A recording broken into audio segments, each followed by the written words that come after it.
That was a good last session. We want to let everybody finish their conversations. Okay.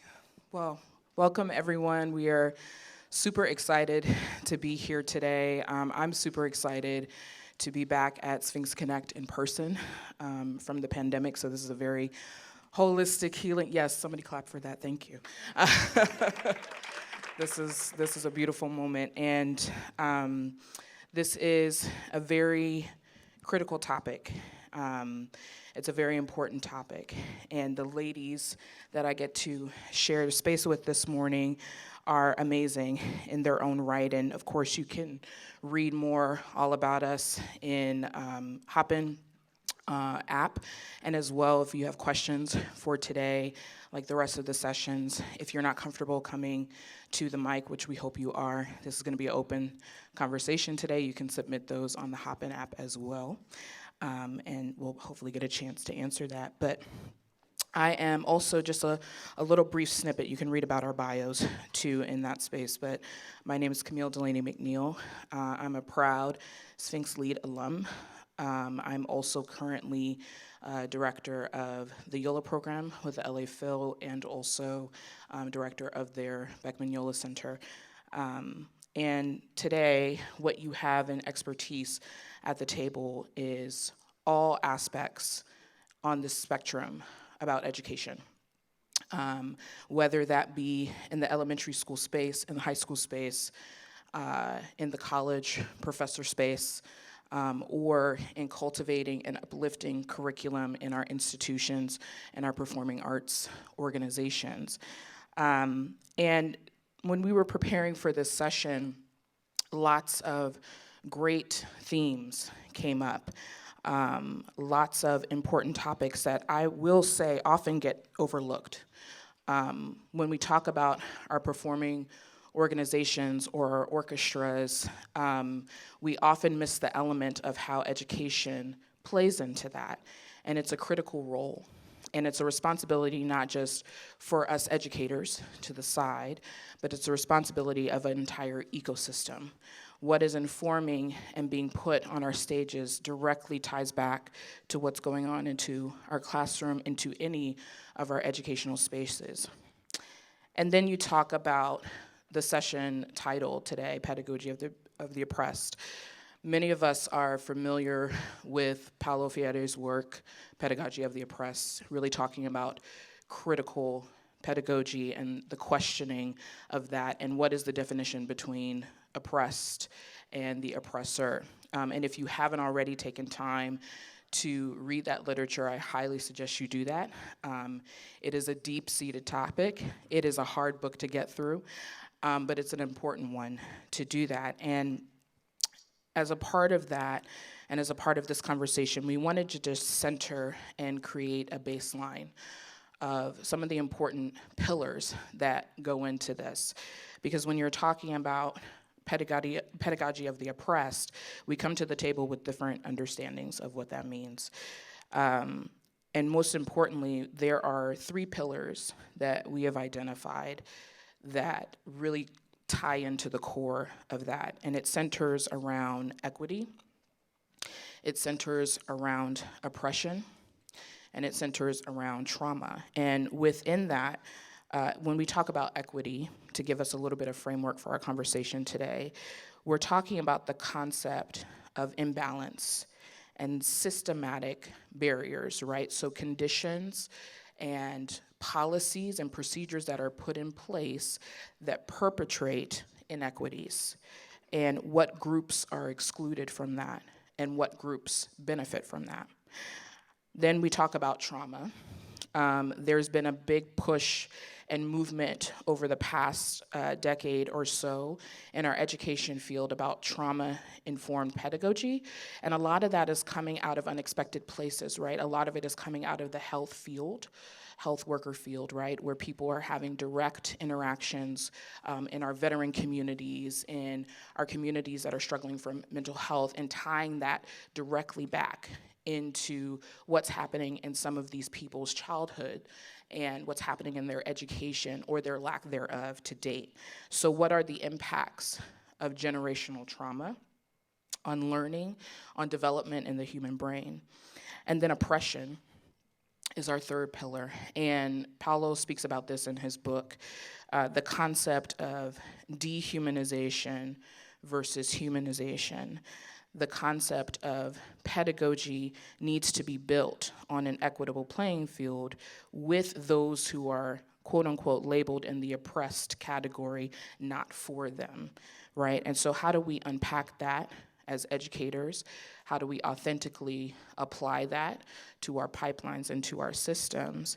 And what I wanted to do today was perhaps just start our conversation there, because it's an important topic and we all have our own personal relationship to that.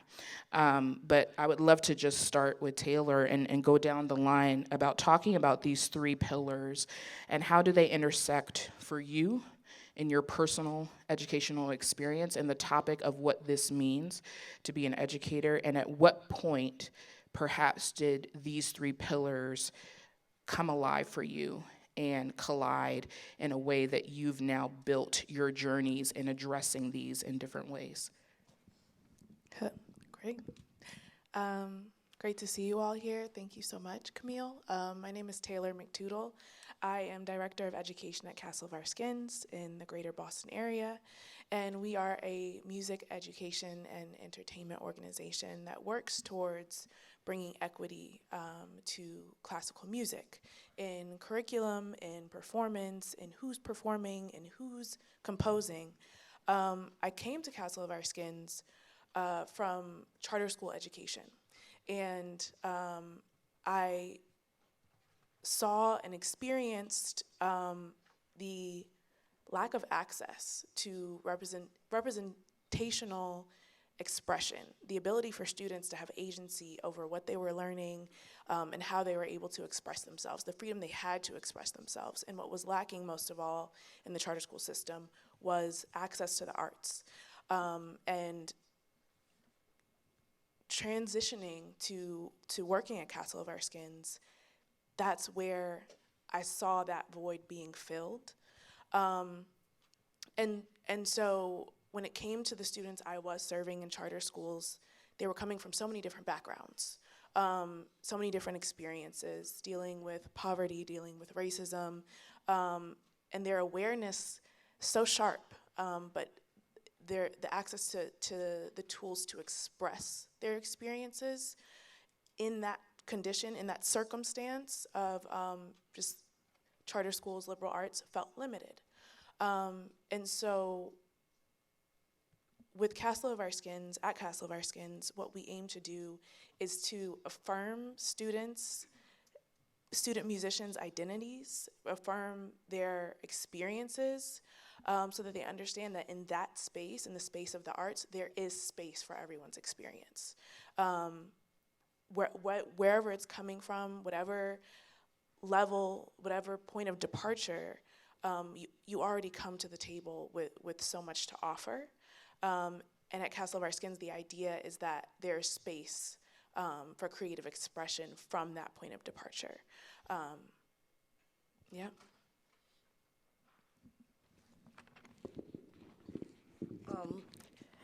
I come from the inside to the outside. It's like one of those movies that my son, come into the out now. I was that kid that the teachers didn't identify, if that makes sense.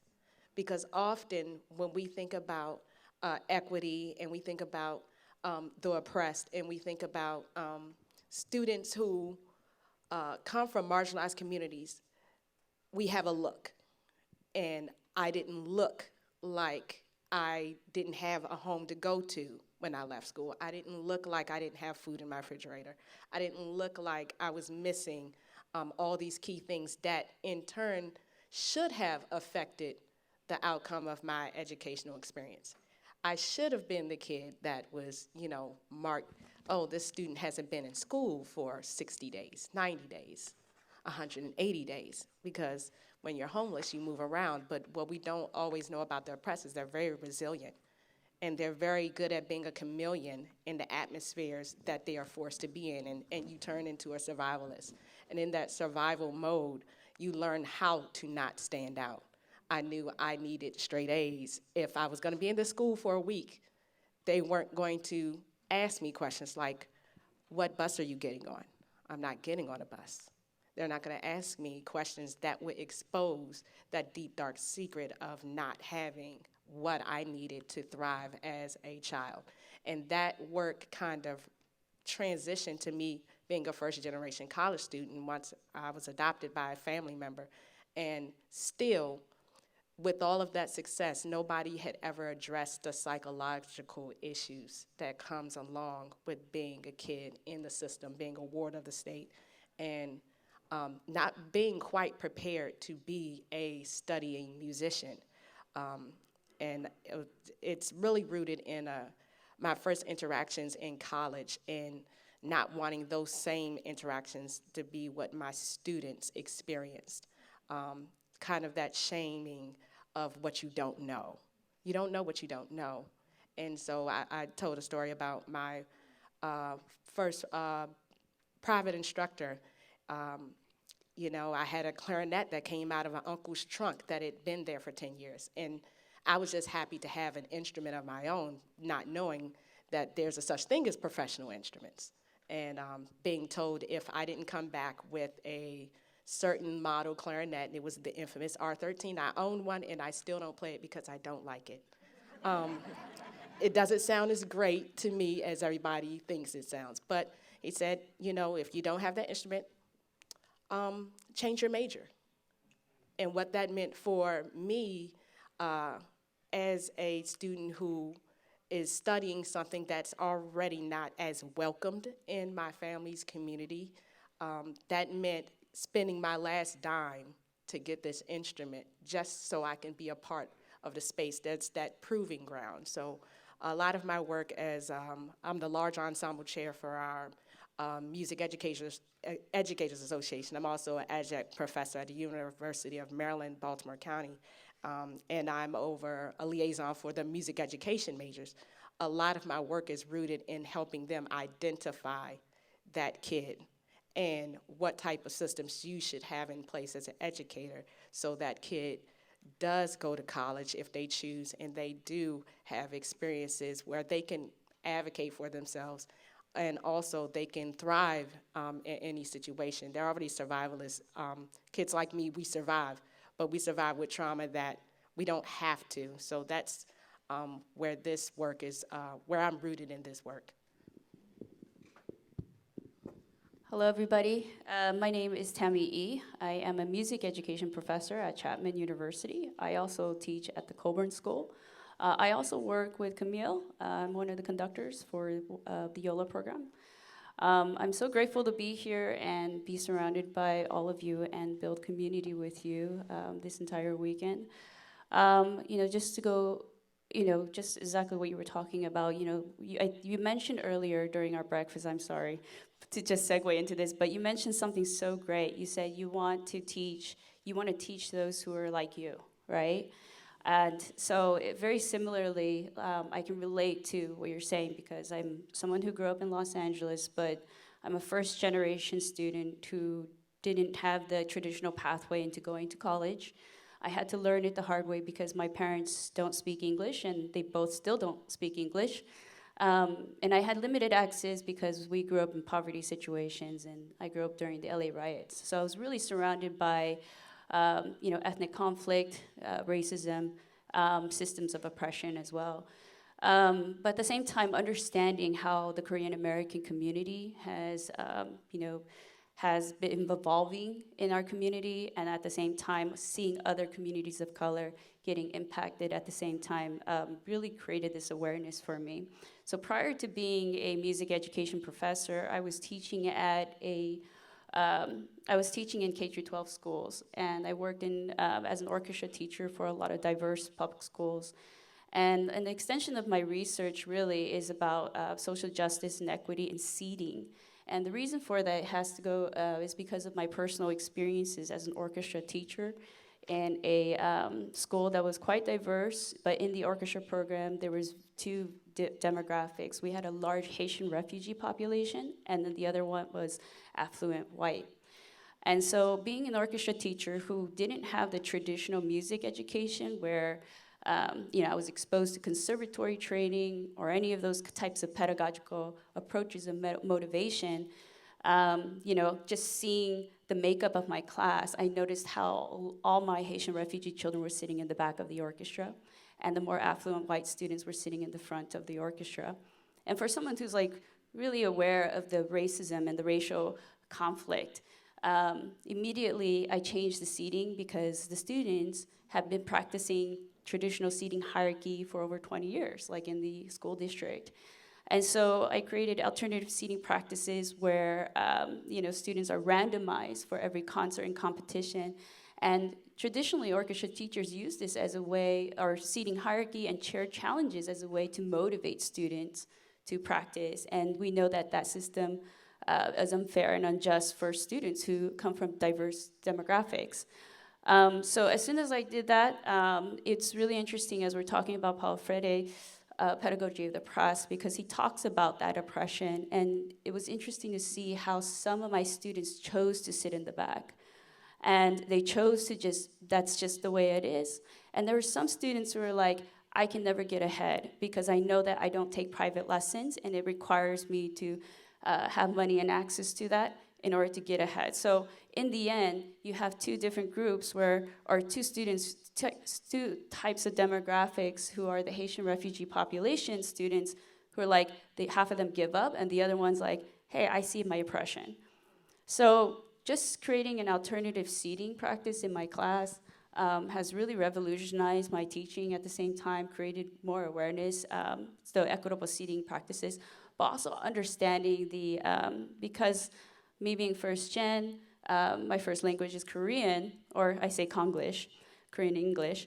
Yeah, and then so seeing that my Haitian students, majority of them spoke French, I can relate to them of the struggle because their parents were also immigrants too, right? So just understanding that struggle, but also the immigrant struggle with coming along with intergenerational trauma made me realize, like, wow, this is like, the pedagogy has to be transformative, where not just the seating, but then they have to go through this process of critical consciousness to understand their oppression, and and then fight for liberation. And it can't be just me doing it and saying, hey, you gotta do it. No, we had to do it together. So that was very, enlightening and also revolutionary in my own teaching. So yeah. So I'm already going to go off script. I apologize in advance because you all are bringing up such powerful topics. And what I want, those of us who are here, who are participating, who come to this conference, maybe this is our annual religious retreat that we come to understand. These are not foreign concepts to us, but then there are others of us that are newer to it, right?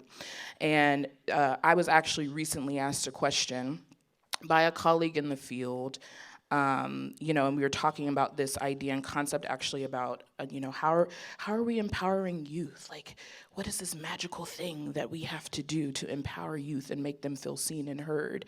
And the question posed to me was, well, why isn't it good enough? And I said, well, what do you mean? Well, why isn't it good enough that I just create a space that I bring them into this world, and talking about our musical art form, right, our Western classical tradition, that I provide the scholarship, that I provide the instrument, that I put them in the orchestra. Why is that not enough? Can you explain that to me? Why do I need to do more? Yep. Mm-hmm. I love this question because I had a personal experience with this. With my students, I had an all-girl band at the nation's oldest all-girl public high school that still exists. Almost 100, I might be 160 years old. I no longer work there, but I had an experience where I wanted my girls to take on more leadership roles. And so I provided the opportunity for them to choose to take a leadership role, and was infuriated when nobody filled out the application to be drum major, when nobody decided they would be the president of the band, because we were combined with a brother school next door.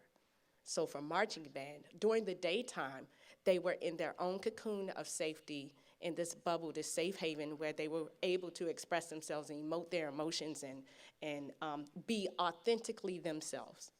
And then I had my blinders on, even as a woman musician, a black woman musician, that it's simply not good enough to put the application on the table. And that's what I did. I put the application on the table and said, you're all good players and you're all good leaders, so I expect at least all of you. And my expectation was not met because it was my expectation. It wasn't theirs. And I asked them, after a week, I was hot. I said, not one of you. You know, we did leadership training, I thought, but really, most of the leadership training for those positions were built off of physicality. And I missed it because marching band is physical, and that's the first thing. We never thought about the social emotional aspects. And so they pulled me in the office and they read me my rights. And I deserved it, and I had to have an open ear for that. And what they said to me, eventually ended up the drum major, said, Ms. Williams, why would we do that when they don't listen to us already? Why would we sit and volunteer to be ridiculed every day? When you're not around, this is what happens. And I said, I had to own that. I had created opportunity, but the space wasn't safe. And not only that, I hadn't created leadership training and enrichment for them to feel empowered to want to pick up an application. So I had to revisit a whole practice that had been done for 20, 30 years of this program and said, everybody comes to leadership camp. And then after that camp, where we have given you tools and what it means to be a leader, and it's not always about can you march for an hour and a half or mark time. It's not about that. Can you work as a team? Are you leading from a democratic type of style? Or are you leading from a totalitarian government? And a lot of our leadership practice, the section leaders felt like I tell people what to do, and that wasn't working. So that question, it's not good enough because in order for it to be successful, you have to retrain the human to know they can do it. And that's a big equity issue we are experiencing in orchestras, is because we don't see us show up. And when I say us, I'm talking people who look like me in this panel. We don't show up because it's not a safe space. The opportunity has been provided. That's equality. That's not equity. Wow.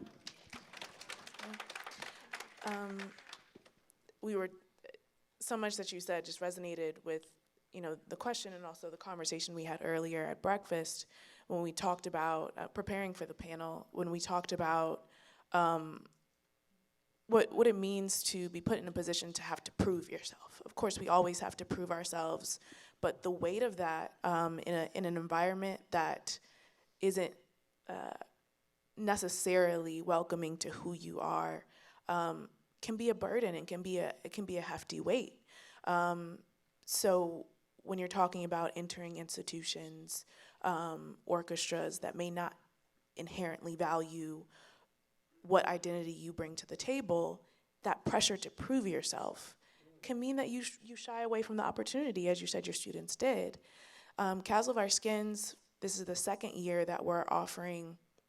Last year it was called the BSU Fellowship. This year it's called the BSU Festival, where we offer opportunities to student musicians at conservatories around the Boston, the greater Boston area to kind of convene. And it's a leadership opportunity, one where they have the chance to be leaders, but in a way that asks them to prove themselves in the most authentic way. They curate a concert. They curate something that they want to share with the world. So it doesn't become about meeting some standard that doesn't feel natural. It becomes about creating a standard that feels as authentic as possible. So sometimes it's not enough to just have the opportunity. When the opportunity doesn't call to who you are, But when the opportunity is to create space for who you are, that's when it can feel most empowering, as what you did for your students is also seems like it did. So going back to the seating that I talked about, part of that experience was me sitting amongst the students and rotating with them instead of standing on the podium. It allowed me to see and experience and hear conversations that they were having. It really gave me so much insight to what their experiences were and how they felt oppressed. And so just hearing their voices, even the way that they because the seating was always randomized, they had to sit with someone new all the time.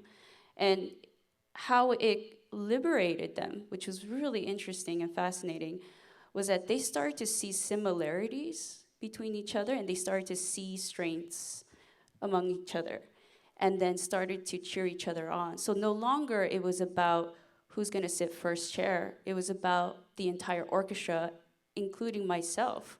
And so even after the seating practices, I didn't conduct the concerts because I wanted the students to conduct themselves and lead by themselves. And then they started to make their own decisions as a collective group of what repertoire we should play, how we compose music, how we should have our routines and procedures in the classroom.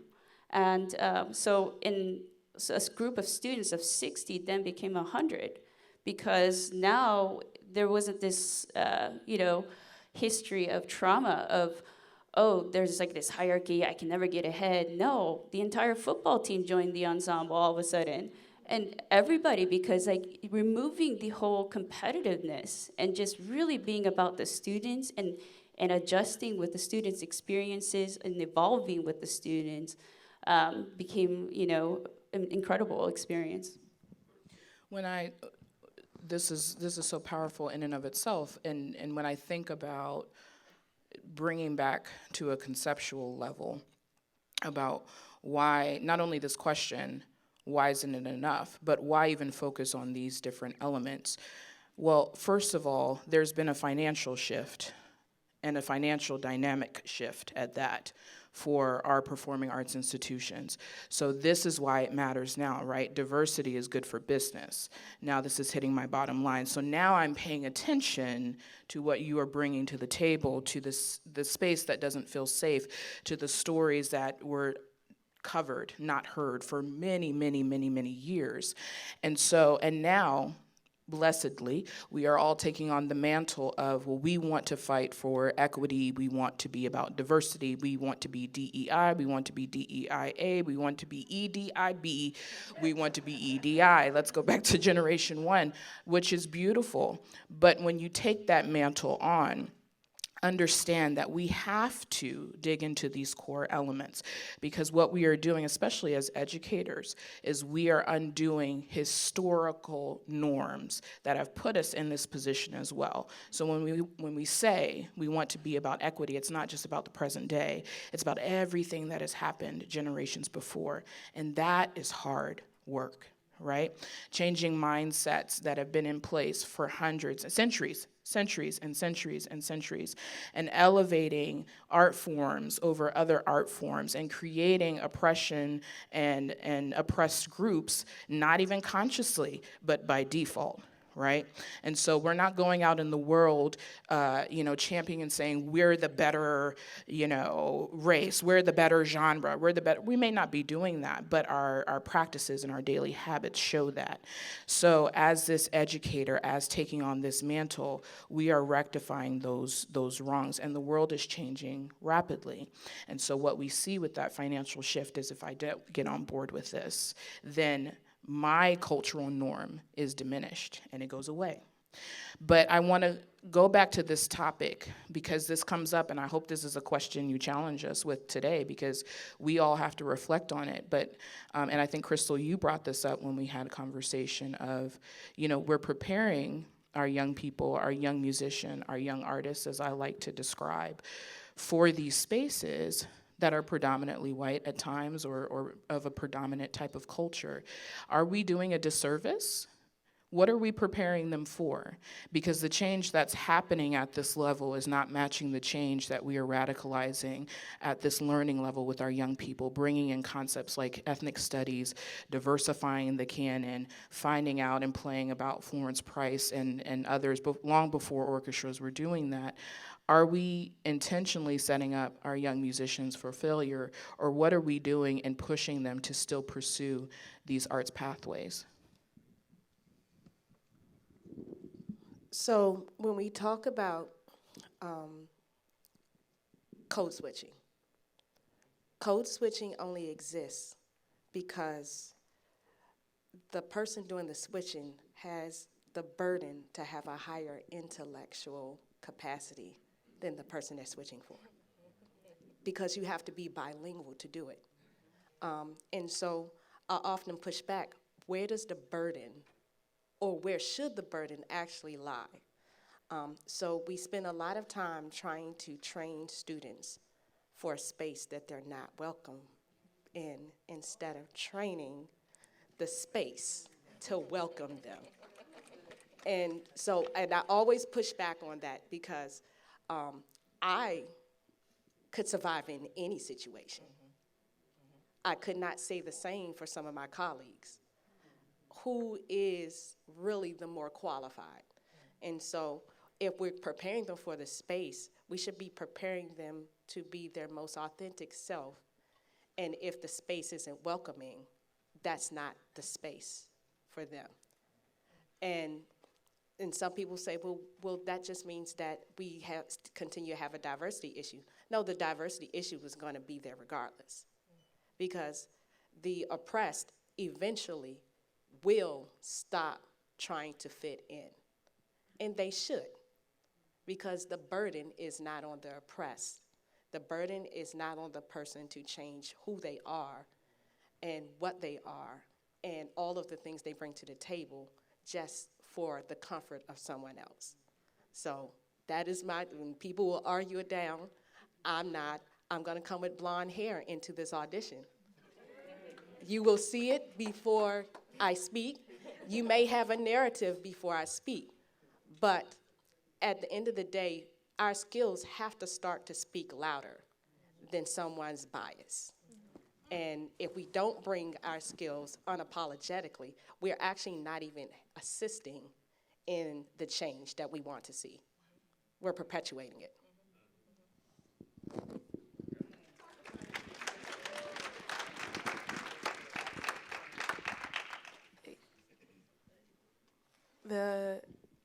It's just so many things to think about whenever you speak. Yeah, whenever you speak, my brain goes so many different ways. But mainly the thought is, first and foremost, as you both said, and even in the presentation of the question, the space has to change, diversifying the repertoire, ensuring that thought leaders come from all kinds of diverse backgrounds, changing the space, making sure that the history is truthful, well-rounded. Florence Price, Chevalier, like these are people who before weren't a part of the canon, were forgotten, and it's deeply important for us to understand how diverse the history already is. At every level, it's important that we understand how diverse the history, elementary, intermediate, advanced, orchestral, the history is there for us to be inspired by. And just, I mean, in so many ways, I'm just repeating things you've already said, but when we're at all of these different levels, as we're educating student musicians, the idea is that we are not creating machines who just play what they should and how they should, perform what they should and how they should, but that we are nourishing full and complete humans who come to auditions with blonde hair and who are colorful and complex, and who are the soul of that moment of what they're doing. So I think on both sides, the space, and although it's hard, like as it is right now, a lot of these institutions, major institutions, are predominantly white. And so it takes persistence, perseverance to say we will still continue to educate full, complex humans, musicians, and to empower them so that they might feel brave enough to go into the space, to change the space, and to make it their own.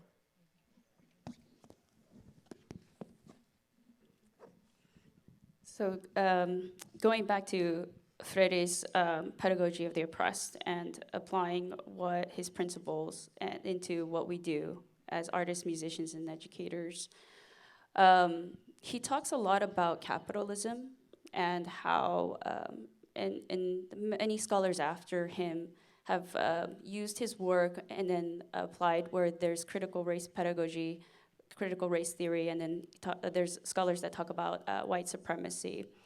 And this whole notion of how someone from a privileged group cannot see or experience oppression. And so because of that, they won't be able to be doing that type of work to really help and support oppressed groups or be with them in this community and this space.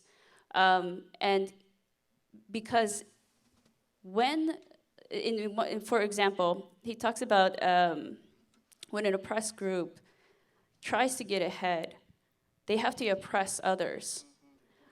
And I always think about like the times with the LA riots as well, and how there was so much ethnic conflict at that time, and the police didn't help because you see two minority ethnic groups fighting each other. And then so it made me really think as I grew older, like, was this really a Black and Asian violence, or was this white supremacy, you know, allowing this to happen where two communities of color who are oppressed, and then instead of trying to be a coalition and to see like the injustice, they had to oppress each other. And so when we think about the arts, and especially in the education space, when our students, yes, we have this competitive way of training our students, trying to get them ahead, at the same time win these awards and competitions. But it also takes a process for them we have to question ourselves. Are we oppressing others at the same exact time? So is that really providing a safe space? Are we really preparing our students to not be just musicians, but good human beings? And that has a lot to do with Paulo Freire's when he talks about the process of humanization. And dehumanization, what you were speaking about earlier, was that we have to dehumanize in order to humanize. Or, you know, should we just work with our students to go through the struggle, because we know that humanization is about struggling to be seen as human beings. So that's something just to ponder on as you read the book, because I know it's a little bit complex to read, because it was a translation with also Old English. But yeah, I mean, Camille, you were just talking about that too, about the humanization earlier, if you want to expand on that. No, Tammy, I think you hit it on the head.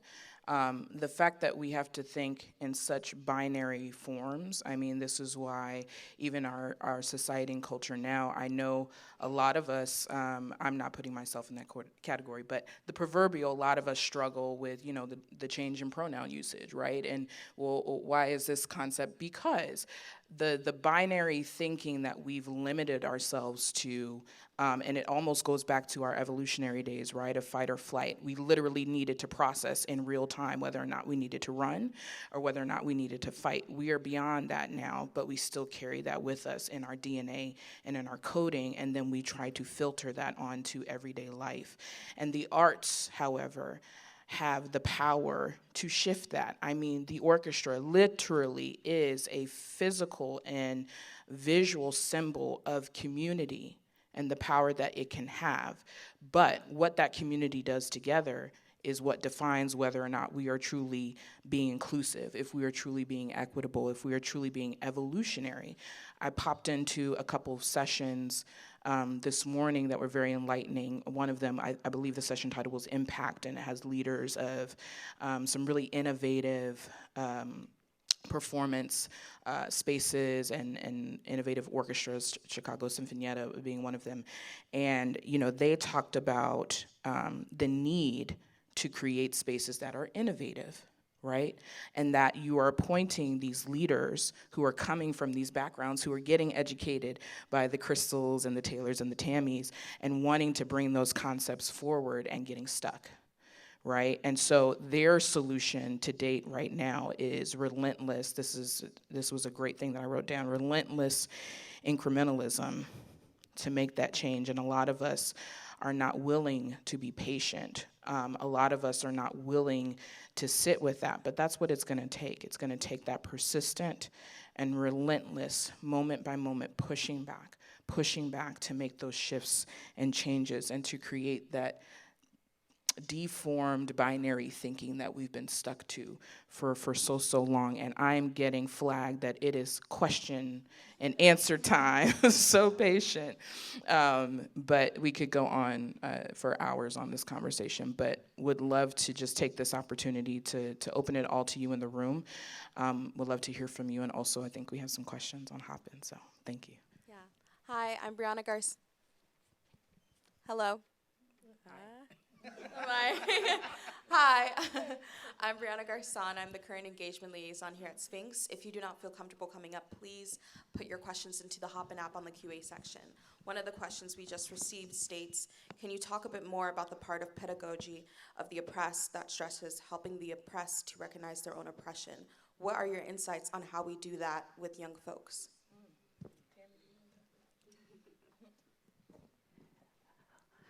Yeah, so just going back to the story I shared with my own students, the fact that they chose to sit in the back of the orchestra was shocking because let me give you another example. When Freire first wrote this book, it was because of his experiences working in Brazil with who he called peasants. And these were illiterate farmers and workers, and his job was to teach them how to read. But they didn't even know that they were an oppressed group. And it goes back to what you were saying too earlier this morning, like you didn't know what, we don't know what we don't have, right?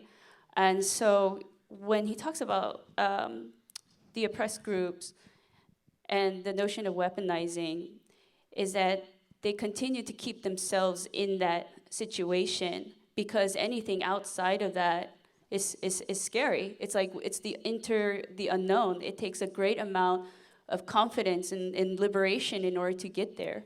And so the whole liberation process is about freedom.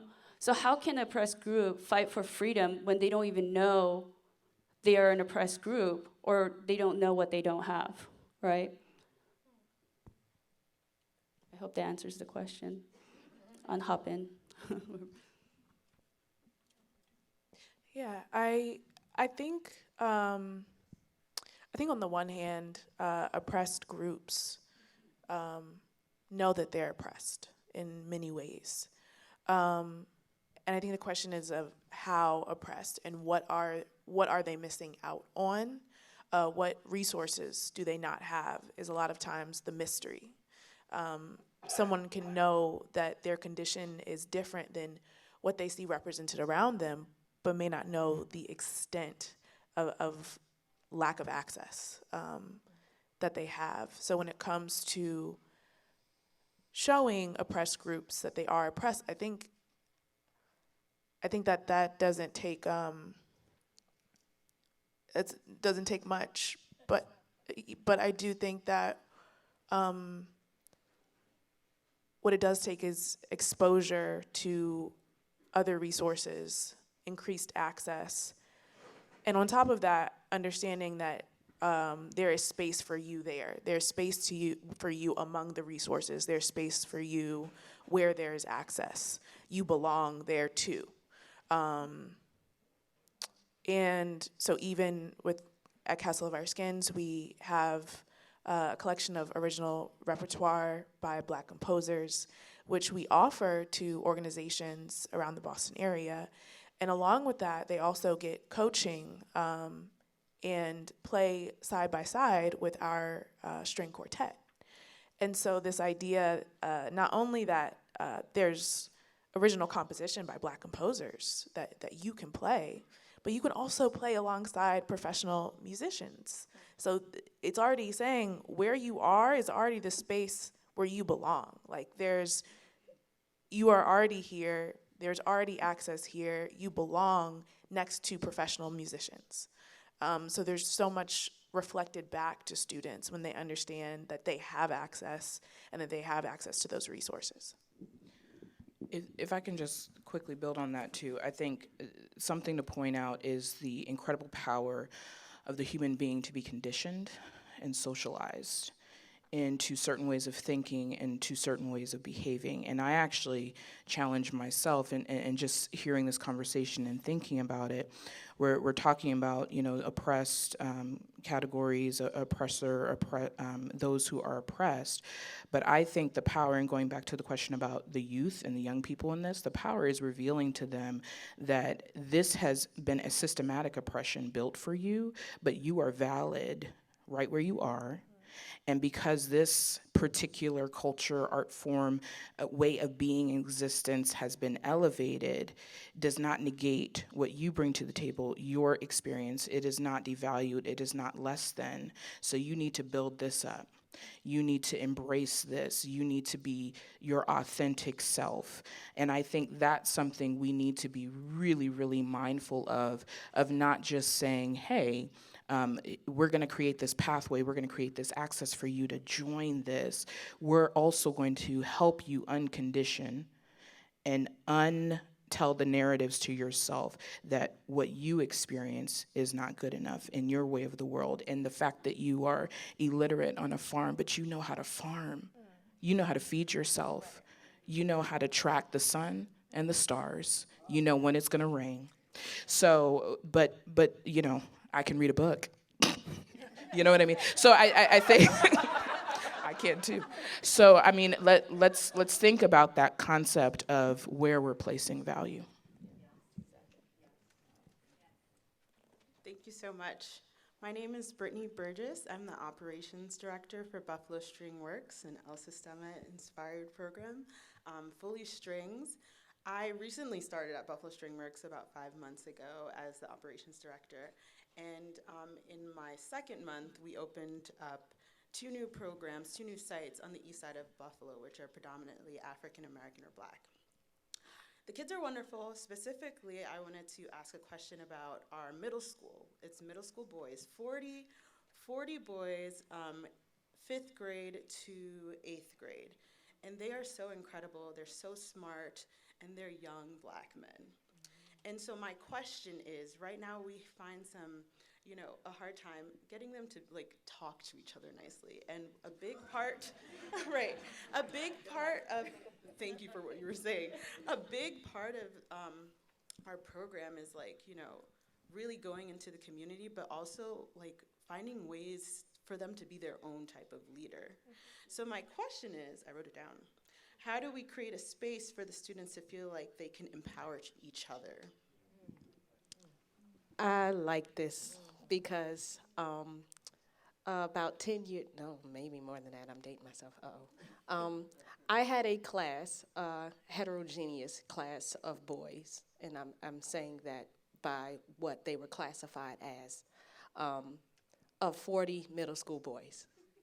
I'm laughing about it, and not just 40 middle school boys, but 27% of them were receiving services from special education services.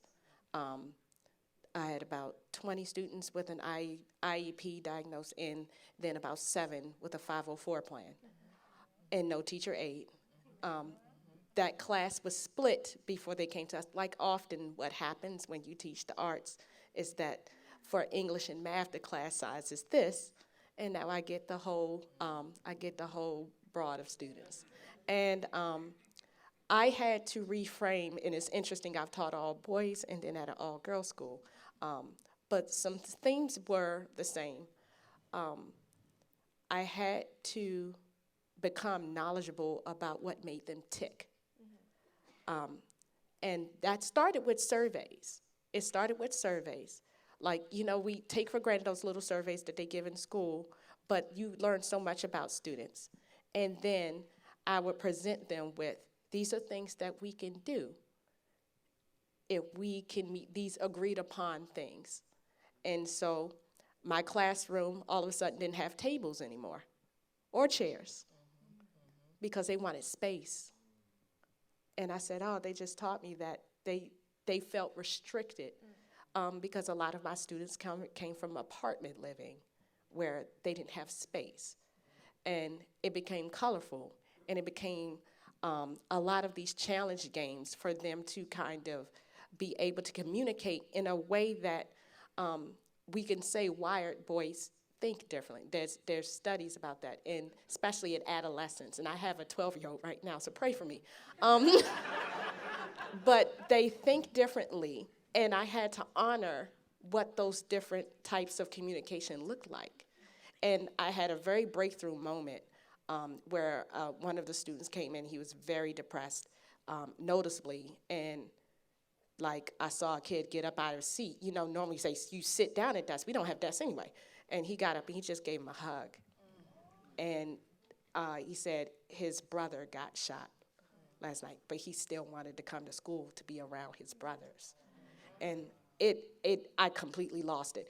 And like, then it became like this group therapy session where a room of 40 boys are crying and like sharing stories. And they weren't always that verbal, but they communicated in a way that I didn't understand, and I had to be open to hear how they communicate. And once I let them have the space, that's kind of a common theme, letting students have the space to be. They showed me that they could do anything that I really wanted them to do if I gave them the space to do it in a way that made sense to them.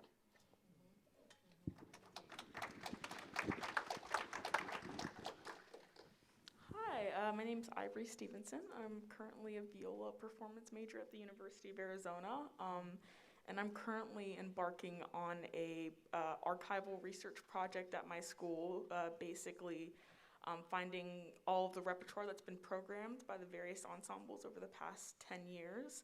And the goal of that is just to sort of be able to reflect on what we've done and sort of also be able to have a chance to talk with some of the ensemble directors and, you know, hopefully potentially engage them in conversation about how we can, you know, move forward to repertoire that, you know, is more reflective of not only like the Tucson community, but is also just more equitable and diverse to hopefully attract more students of color to the University of Arizona. And I'm currently the only black student in an ensemble of 60 plus students. And so I'm wondering where I start in engaging the professors, specifically the ensemble directors at my school who are all white, and sort of starting this conversation about how to start to perpetuate or I guess de-standardize the repertoire that we've been playing so far. Bring them to Sphinx.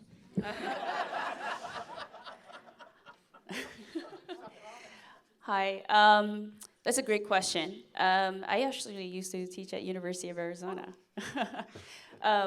So given that majority of colleges are PWI, right?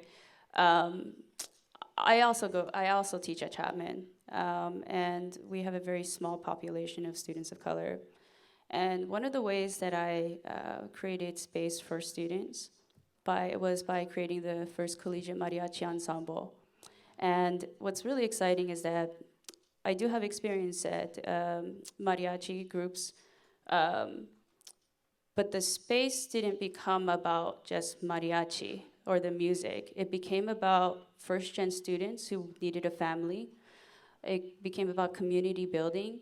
It became about activism. It became about affirming their identities So even though my mariachi ensemble doesn't have, a majority of the students are Latinx population, but it's very inclusive space that all of a sudden, like, we have a very diverse group of students just keep enrolling into the class because they don't feel seen with the curriculum that they're learning in their classes. Nor do they feel seen, and they didn't feel like they fit the traditional norm of Western classical music.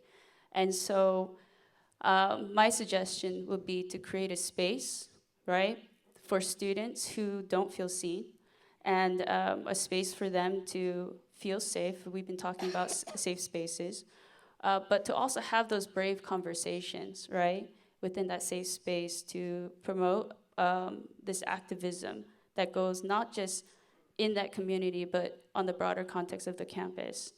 So what I've seen throughout my mariachi ensemble, it continues to evolve. It started off with 8 students, and then all of a sudden, it was 8 students that were music education majors, and primarily Latinx, Chicanx students.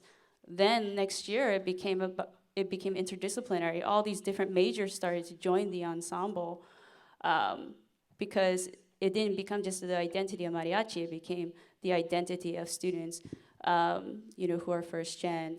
Even we had white students join the ensemble because they didn't feel seen, or they didn't feel like this Western classical music validated their cultural heritage either. So it was really interesting. So when you're trying to do activism, especially, it's really hard to do it alone, right? I say that the first step is always to build community. Build your community, build your friendships, and then to really change the minds of faculty. I know this because I'm faculty. It takes a community to actually change the minds of faculty. And you will see that there are faculty who are part of the system in many ways where their hands are tied, right? But you as a student have a huge voice. And if you all collectively come as a coalition and work together, you can actually create a movement with that, inclusive of faculty. So going back to the mariachi ensemble, now I have faculty joining the mariachi ensemble because they feel like they're part of the system, and they're like, hey, I don't feel like safe even on this campus either. So they joined the ensemble, and then they started to collaborate with our students. That's my suggestion.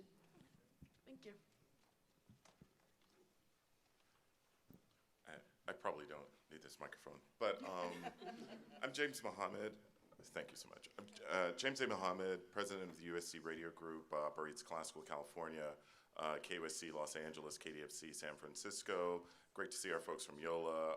We are proud partners together with the national distribution of the LA Philharmonic radio series, and very proud of the work that you all do in SoCal. My question centering around Krystal's statement about our skills have to start to speak louder than someone's bias.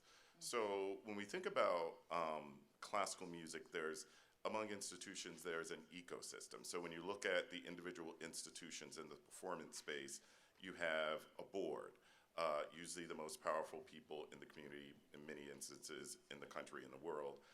You have an executive staff, you have an artistic staff, you have donors, very powerful people, very influential people. And so when you're thinking in terms of pedagogy and preparation for existence in that space, I guess my question is, in your opinion, what do you think the ecosystem should be in order to be more inclusive and for these young people to be able to be their true selves and to be able to inject the creativity that they have into these larger performance spaces, given the current ecosystem? So what should that ecosystem be? Kind of a thought on that.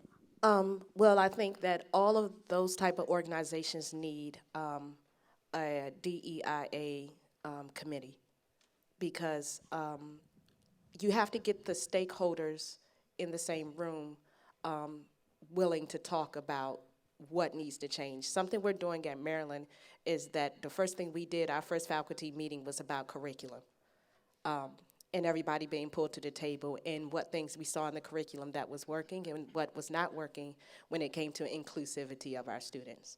And from that we have boards, but boards aren't monolithic. They get influenced, and they get influenced by hearing similar voices, and students should be included in that. So a lot of our work is student-centered. A lot of our work is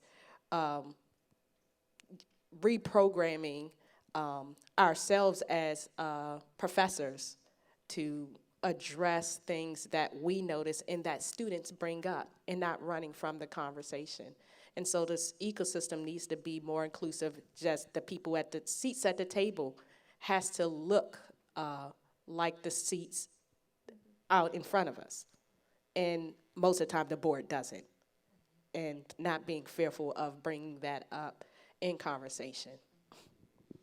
And I think our last question is coming up, but just to build on that, Krystal, not even that, but also within the institutions and the cross parallel, right? So you should be in conversations that we're having with YOLA. We should be in conversations with you. Then we should all be in conversations with, LA Opera, and then we should be in conversations with the Arts Council. So having that specific representation allows at least for the discourse to happen so we can learn from each other. And when we all set our common memory, for those that know about building community, the first step is to build a common memory. And then we will all be a collective together from there. So I think that's part of this ecosystem challenge as well, blending the representation, even if it's not from that specific background or organization. Hi, Samantha. Hi, everyone. Hi, Camille. Hi, everyone. My name is Samantha Flores. I'm the program manager at Baltimore Symphony Orchestra, Orchids, and I serve a predominantly Latino Hispanic community. My question is, and I keep thinking on the statement that Krystal shared on, retraining, rewiring, that word, resonates so much in giving our students the tools, right, so they can ask for those opportunities. I just want to hear your thoughts on adding parents to this equation, because our parents, and we talk about your young people, right, but our parents are young, and our parents are still those young people, and I see that in my community. So yeah, how your thoughts on inviting these parents and being part of that, nurturing the human, because they need it as much as our kids. Yes.